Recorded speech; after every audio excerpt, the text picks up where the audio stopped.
I'm Christopher Zweig, and this week on CJ at the Movies, I review the anticipated MCU sequel, Ant-Man and the Wasp: Quantumania, with Paul Rudd back as Ant-Man and Evangeline Lilly back as the Wasp. And while some critics I know got really tiny tickets to the screening, my ticket was about this size.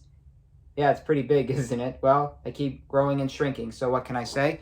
I'll also have a look at Sharper with Julianne Moore and Sebastian Stan, Liam Neeson as Philip Marlowe in, what else? Marlowe. And plus, I give you a little reminder of why Return to Seoul was my pick of the best international film of last year. Let's take a look.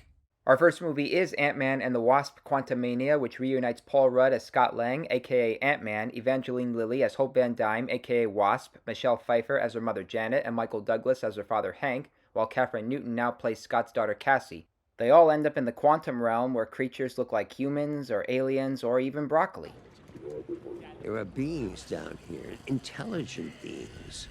I always theorized it was possible, but to be here, a subatomic universe, this changes everything we know about life, evolution, our place in the galaxy. Holy, that guy looks like broccoli.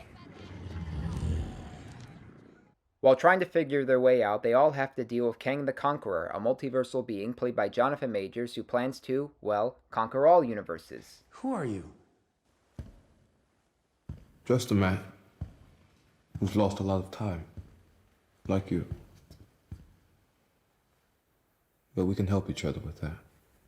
Paul Rudd and Jonathan Majors are the best stars of Ant-Man and the Wasp: Quantumania because Rudd manages to keep his comedy and seriousness in balance, while Majors has the tone and depth of an MCU villain who doesn't try to be the next Thanos. It has great ideas for the next phase of the franchise, but the story doesn't do much justice for them, and doesn't give us enough time to get to know some of these fascinating creatures and their functions, like how drinking a certain juice can make you understand them. I can't praise every Marvel movie that comes out, but see what you think and come back to me. Our next movie is Sharper, which stars Sebastian Stan and Julianne Moore as two con artists posing as a son and mother while she's dating billionaire John Lithgow as part of their scheme. Sir, the police are here. Police? Get your hands off me! Detective, can we talk about this? I'm gonna pay you for your time. Stop. He's not a cop. This is what my son does. He plays these games. Meanwhile, Lithgow disowns his son, Justice Smith, who is also a target of another con artist played by Brianna Middleton, who begins to care for the young man. We're celebrating What exactly are we celebrating? billions of dollars. Roll up your sleeves. Trust me. Sharper seems to be cut and paste with its would-be romances, but the narrative style wants to be with Tarantino and Soderbergh. Seeing these fresh actors take on these particular roles never ceases to amaze me. It's sharp enough to entertain us, and even through its predictable ending, it won't steal your money. It values your time, so check it out.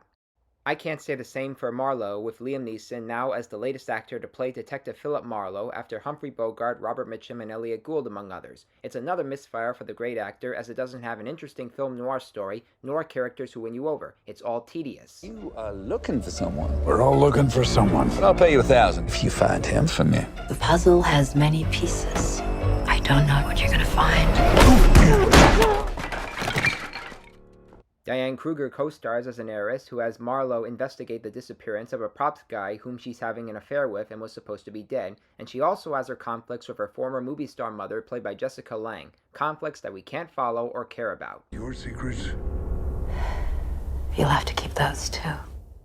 I think Liam Neeson needs to find a new agent because his latest movies have been crap, and now we have Marlowe, which never delivers, and has us wandering around in familiar territory. Director Neil Jordan and screenwriter William Monahan, who both have made great movies in the past, handle Raymond Chandler's character with cliches and corny dialogue. In fact, you can't even tell who is talking when Marlowe says, "I'm getting too old for this." It's either the actor or the character, so skip it.